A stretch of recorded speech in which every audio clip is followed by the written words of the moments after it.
Cardiac MRI यानी हृदय की मैग्नेटिक रेजोनेंस इमेजिंग। तो इस जांच से दिल की संरचना यानी स्ट्रक्चर, कार्य यानी फंक्शन और रक्त के प्रवाह यानी ब्लड फ्लो के बारे में जानकारी मिलता है। कार्डियक एमआरआई होने का जो मुख्य वजह है हृदय की मांसपेशी यानी हार्ट मसल की कमजोरी जानने के लिए, हार्ट अटैक के बाद समस्या जानने के लिए, हृदय में सूजन व इन्फेक्शन है तो ऐसे मामलों में, रक्त के प्रवाह यानी ब्लड फ्लो की जांच के लिए, जन्म से दिल की बीमारी कंजेंटल हार्ट डिजीज तो ऐसे मामलों में कार्डियक एमआरआई किया जाता है।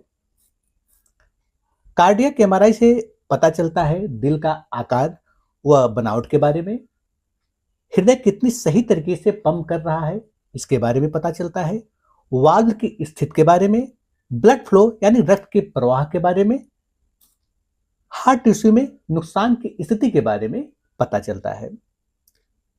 कार्डियक रिपोर्ट रीडिंग चार्ट, तो इसका जो पैरामीटर है तो हार्ट साइज यानी दिल का आकार, यदि यह नॉर्मल है तो दिल का आकार इस सामान्य साइज यानी नॉर्मल साइज ऐसी स्थिति रहेगा। एबनॉर्मल स्थिति में यानी हार्ट का साइज इनलार्ज कार्डियोमेगाली, तो इसका मतलब है कि साइज बड़ा हुआ है, इतना मतलब दिल का बड़ा होने का संकेत है।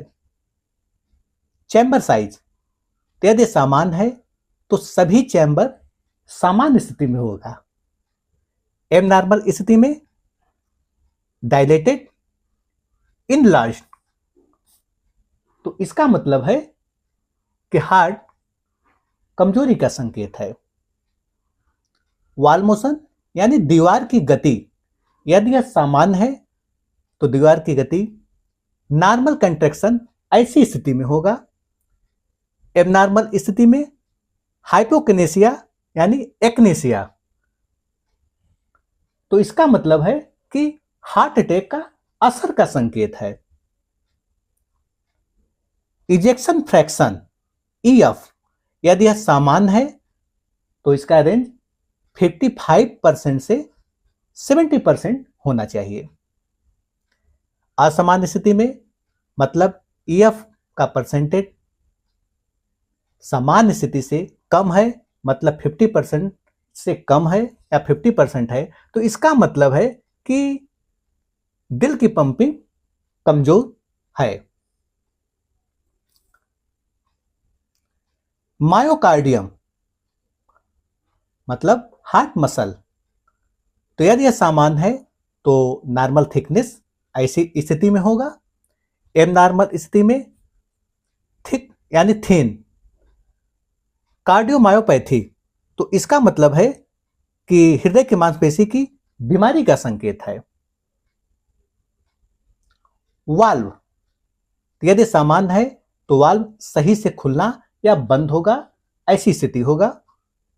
एबनॉर्मल स्थिति में मतलब किसी प्रकार का वाल्व में समस्या है तो ऐसे में लीकेज स्टेनोसिस, इसका मतलब है कि वाल्व की समस्या का संकेत है।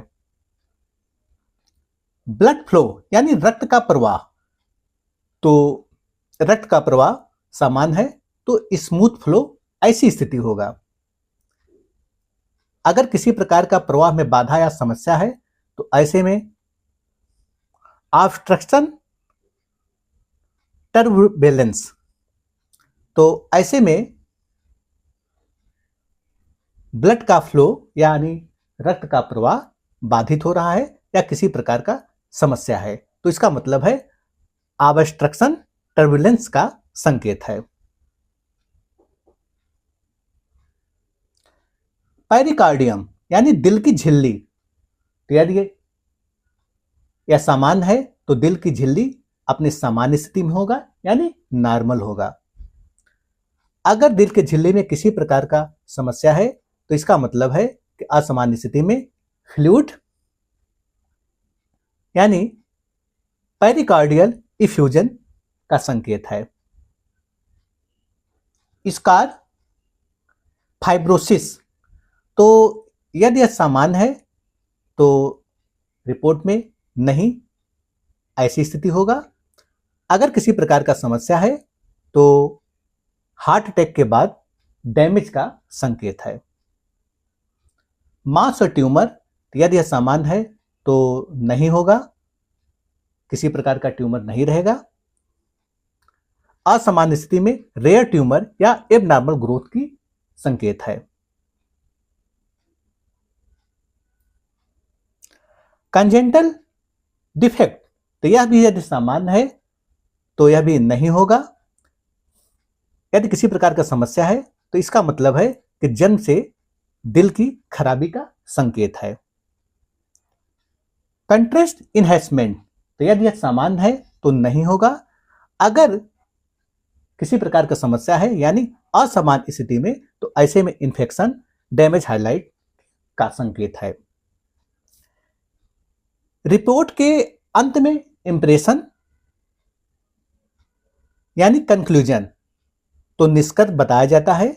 यह सबसे रिपोर्ट के अंत में सार बताया जाता है। और यदि रिपोर्ट में नॉर्मल स्थिति है तो इसका मतलब है कि हृदय पूरी तरह से सामान्य है।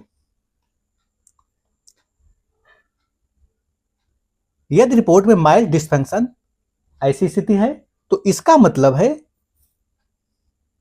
कि हल्की कमजोरी है, मतलब हार्ट हल्का वीक है। कार्डियोमायोपैथी, अगर रिपोर्ट में ऐसी स्थिति है तो इसका मतलब है हृदय की मांसपेशी की बीमारी का संकेत है। इस्कीमिया यानी इन्फ्राक्शन, तो इसका मतलब है कि हार्ट अटैक का असर के बारे में पता चलता है, या यह समझिए कि हार्ट अटैक का असर है। वाल्व डिजीज, तो इसका मतलब है यदि रिपोर्ट में यह स्थिति है, यह दिया हुआ है, तो इसका मतलब है कि वाल्व खराब होने का संकेत है।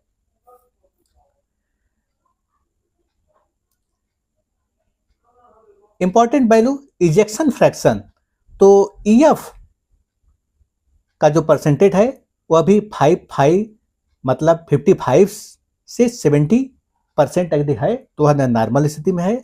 यदि 40 से 55% के बीच है तो इसका मतलब है कि माइल्ड प्रॉब्लम की स्थिति है। यदि 40 से कम या 40 के बीच है तो इसका मतलब है कि सीरियस वीकनेस की स्थिति है। तो ध्यान रहे, यदि हार्ट में किसी प्रकार का समस्या है तो ऐसे मामलों में डॉक्टर दवा लंबे समय तक चलाते हैं, और कभी कभी कुछ मामलों में दवा लाइफ टाइम तक भी चल सकता है। यदि हार्ट संबंधी यदि कोई बीमारी है तो ऐसे मामलों में स्वयं से आकलन नहीं करना चाहिए, विशेषज्ञ से सलाह लेना बेहद इंपॉर्टेंट होता है। और यह भी ध्यान रहे कि हार्ट से संबंधित जो बीमारी है इसमें दवा गैप नहीं होना चाहिए, क्योंकि दवा गैप होने पर भी कभी कभी कुछ खतरा पैदा हो जाता है। तो ऐसे में यह ध्यान देना पड़ता है कि विशेषज्ञ के अनुसार जब तक दवा चलाए तब तक दवा लेना चाहिए, स्वयं से निर्णय न ले।